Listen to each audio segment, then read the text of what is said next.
Bapak, Ibu, Saudara yang terkasih di dalam Tuhan Yesus Kristus, Salam, salam bahagia. Perkenankanlah pada kesempatan ini saya masih hendak sharing tentang pengalaman kehidupan yang berhubungan dengan pertumbuhan sebagai seorang Kristen. Saudara-saudaraku yang terkasih di dalam Tuhan Yesus Kristus, di dalam kitab Korintus, Ibrani, dan Petrus, telah disampaikan bahwa di dalam pertumbuhan hidup sebagai seorang Kristen, maka Tuhan memberikan makanan yang lunak, minuman susu, dan juga makanan-makanan yang keras, sesuai dengan porsi dan tahapannya. Ibarat seorang bayi, maka kehidupannya membutuhkan makanan lunak dan minum susu. Kemudian secara bertahap, makanan lunak menjadi makanan yang sedang, kemudian semakin keras. Demikian pula seseorang yang semakin bertumbuh sesuai dengan tahapannya. Di dalam pertumbuhan hidup sebagai orang Kristen memang tidak bisa instan. Jadi dari bayi langsung menjadi orang dewasa. Pertumbuhan iman seorang Kristen tentu perlu ada tahapan-tahapannya.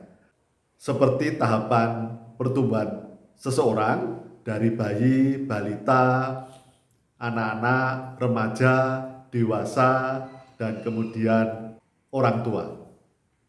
Demikian pula di dalam kehidupan pertumbuhan kekristenan, maka Tuhan sungguh Maha Kasih bahwa orang Kristen di dalam pertumbuhannya Tuhan berkenan memberikan pengalaman kehidupan dari hal-hal yang sederhana, kemudian bertumbuh semakin dinamis, sehingga diharapkan orang Kristen dapat menjadi tumbuh dewasa, bertanggung jawab, dan kemudian dapat membedakan mana yang benar, mana yang perlu dihindari, mana yang benar, mana yang jahat.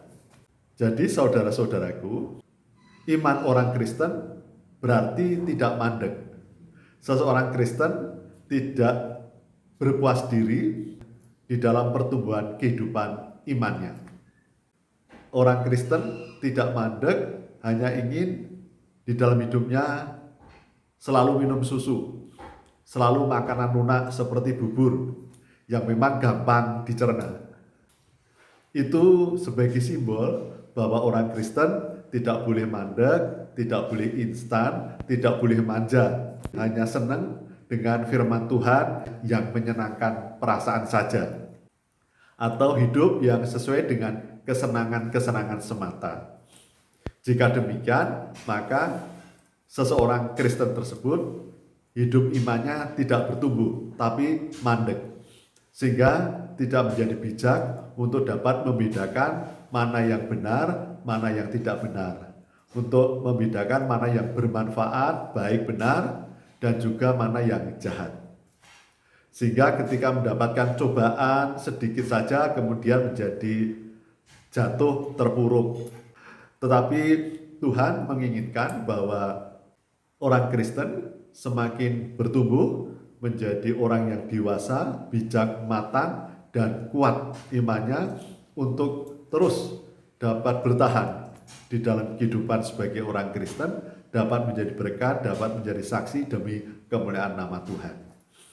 Oleh karena itu, Bapak, Ibu, Saudara yang terkasih di dalam Tuhan Yesus Kristus, marilah saya mengajak Bapak, Ibu, Saudara, dan saya untuk terus semakin bertumbuh menjadi orang Kristen yang kuat, yang tidak manja, tidak hanya senang dengan kehidupan yang menyenangkan, dengan firman-firman yang menyenangkan, tetapi kita bisa mencoba untuk menjalani kehidupan sesuai dengan firman Tuhan yang semakin tahapannya semakin tinggi, yaitu bagaimana kita bisa saling mengasihi, saling mengampuni, dapat mengasihi musuh kita, dapat mengasihi orang yang membenci kita, dapat berdoa dan memberikan berkat bagi orang-orang yang memusuhi, yang memfitnah dan mengkhianati kita.